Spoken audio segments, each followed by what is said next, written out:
Hello, I'm the Angry Spork. We've previously looked at comics featuring well-known real American heroes, but those have mostly been crossovers with giant space robots.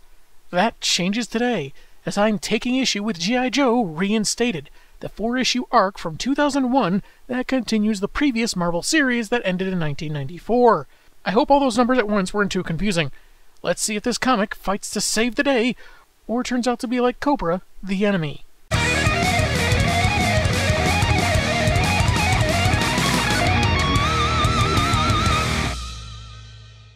Issue 1's cover by J. Scott Campbell is a nice shot of several Joes against an American flag backdrop, Duke looking like he's angrily giving orders while everyone else gets their weapons ready. Though aside from Roadblock and Snake Eyes, all the guys look pretty cranky. A chili dog eating contest seemed like a good idea at the time, and then Cobra went and shrank the Taj Mahal. Scarlet looks less pensive, more like she's about to chop Snake on the head. There's an alternate of Snake Eyes holding his blade, and yeah, even he looks grouchy. Does Joe HQ just have really terrible coffee or something? Also, I guess this scan is from someone that got it signed by writer Josh Blaylock. With art by Steve Kurth, John Larter, and hi-fi color design, we begin in the Florida Everglades, outside the primary base of the Dreadnought Syndicate. They've come a long way, going from a vaguely Australian biker gang to having chapters in nearly every state in the U.S. Until they can perfect amphibious motorcycle technology, Hawaii will remain out of their reach. Two such goons exposit how their boss Zartan is getting involved with Cobra again. Weird how their narration boxes have no quotation marks. Way to buck common comic book narrative traditions, I guess. As long as they get paid to shoot things, they still have faith in Zartan, who's been scarcely seen due to a skin condition. His daughter Zanya acts as his eyes and ears, having been raised in a Dreadnought compound, so as not to be trifled with. Though one of these guys calls her easy on the eyes and a teeny boppa.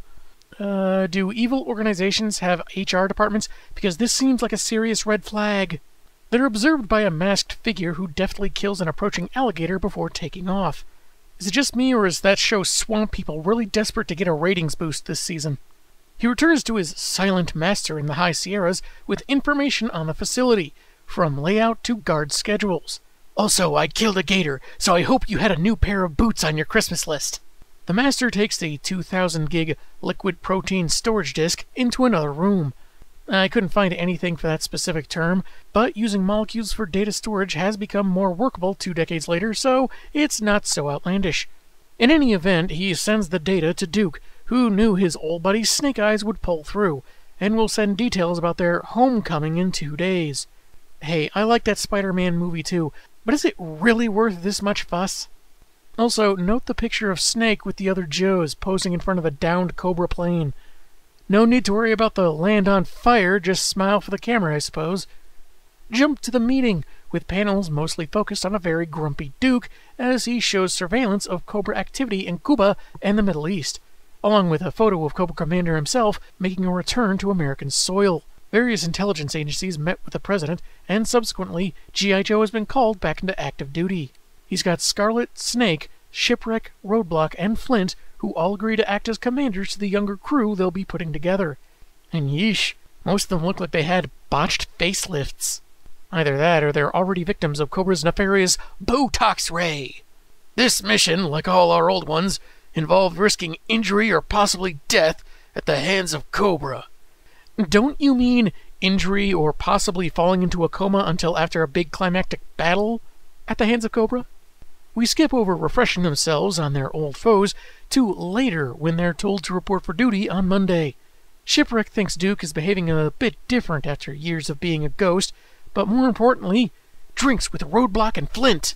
They invite Snake and Scarlet, but they're apparently having a moment, so the three skedaddle. A starstruck soldier salutes them as they pass, looking like he's about to cry over his hatred of Phantom Spaceman. I hate Phantom Spaceman! After several panels of O'Hara and the ninja looking at each other, seriously, this image gets reused 5 times, she smacks him and walks away. Huh, I guess she was trying to attack him on the cover. Next 2 words out of your mouth aren't say it, then the 3rd word will be, oh my god, my crotch, you've punched me in the crotch. 2 days later, Cobra Commander has gathered his old crew at the Dreadnought's compound to celebrate his triumphant return. and Zartan wants him to explain himself, especially since they didn't exactly part on good terms. You gonna wash your hands? No, 'cause I'm evil. And geez, just look at Tomax and Zaymont. Their faces are all sunken in, all emaciated. Are they on some new fad diet for supervillains or something? Have a couple of protein bars, for crying out loud. The commander disappeared after his soldiers were arrested, Cobra Island annexed by the UN, and Cobra sympathizers were run out of Congress. The good old days when siding with a megalomaniacal doofus would be enough for voters to break away from party lines and reject politicians from their own side. While on the run, CC used his notoriety to make connections with terrorist factions, ingratiate himself with refugees, youths in poverty, anyone who had reason to believe America had a hand in their misery, even jaded U.S. troops. Whether there was any truth to their feelings was irrelevant. He just needed their vengeful motivations to build his forces anew, much like he'd done when he first formed Cobra. He goes on to present a scale model of the world's first true nanomachine, not those knockoffs you find in the bargain bin at Walmart. They're designed to exponentially reproduce and can destroy a computer network or be DNA-specific to kill someone without a trace. That's when Destro makes his appearance, one of his men knocking out a guard and butting heads with the commander in what appears to be a show of defiance, alongside a willingness to listen. He did the same thing when he tried his hand at being a Mary Kay consultant. Several Joes are contacted to return to active duty. Stalker, Wild Bill, Bazooka, who's put on some weight, and Lady J, called by Flint as a commander from the G.I. Joe task. Blank. I'm guessing the word force was accidentally left out. Either that or the G.I. Joe headquarters chore wheel is really complicated. Jump to General Hawk addressing new recruits, saying that his team is the best of the best, and if these newbies aren't that, then they aren't up for fighting Cobra and should leave. You'd better be able to play a musical instrument and have vocal range. If you can't put on a show for an audience after shutting down an evil rock band's subliminal messaging, then I don't want you here. Duke joins the lecture until Hawk berates the green Power Ranger-looking dude. I thought I made it clear I won't repeat the Ninja Force recruitments the upper brass passed in the 90s. I think having a giant robot dragon with finger missiles and a drill tail would come in handy in G.I. Joe's missions, but hey, what do I know? Despite the Power Rangers franchise having a Ninja Force itself, this is actually a reference to when Hasbro used the same title for a toy line, but moving on. This is Kamakura, Snake Eye's student from the beginning, and the one who photographed Cobra Commander's return. With that in mind, Hawk approves of him and wishes the soldiers good luck as he and Duke take their leave. They have a very secretive conversation about where Duke has been all these years, and a powerful, secretive but small group of which Hawk is a member, known as the Jugglers.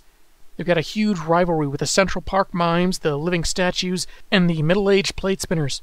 Back at Cobra's reunion/meeting, the commander has apparently finished explaining his plan, which Destro calls imbecilic, since giving such a powerful weapon like the nanites to a ragtag militia and a glorified biker gang seems like a waste of potential for the weapon. Double C says that Chrome Dome came here because of the possibility he'd benefit. If he sees a flaw in the plan, he can leave, but menacingly adds that if he chooses to stay, he'd best shut up and sit down. The arms dealer takes his seat, willing to hear more. At Clyde's bar, Roadblock explains to Shipwreck and Flint how after the Joes were decommissioned, Snake Eyes and Scarlet could finally be together. But weeks before their wedding, he took off to his cabin in the Sierras for unknown reasons. Also, Ship's dialogue suggests that Flint married Lady J. I guess he managed to avoid that pesky leave mysteriously for years without explanation bug that was apparently going around 7 years back. In his bedchambers, the commander boasts about the nanites and his inevitable triumph to two women, one of whom suggests he relax, as she proceeds to kick him around. She works for Destro. Really should have double-checked her Match.com profile, dude. And the issue ends with CC calling his guards, but they instead turn on him at Destro's command. And we get some neat bonus art, like a propaganda poster for the new leader. That was part 1 of G.I. Joe Reinstated. While it was apparently picking up where Marvel left off, so far I don't feel like I'm missing too much. It's hardly the first revamp of a series to have characters be called back into action after several years, and I think this handles it pretty well. I don't feel particularly lost, like I need to hunt down old issues, as the dialogue suggests many events happened in the interim rather than the previous series. Some things get elaborated upon, some is set up for clarification later. We don't get too much on the familiar faces, personality-wise, outside of a handful so far. Some seem clearly hardened a bit, angry or grim, to show that this may not be quite as safe as the action from the cartoon. I am a little mixed on the art, as I wouldn't call it bad, but the line work makes most characters look grouchy by default, have very chiseled faces, or both. And Baroness's Joker chin is certainly a choice. There's still a lot we've yet to see revealed. What was Cobra Commander's plan for the nanites? What will Destro do instead? Why did Snake Eyes leave his fiancée? Tune in next week and see if everyone stops talking and starts throwing lasers. I'm the Angry Spork, and man, have I got issues.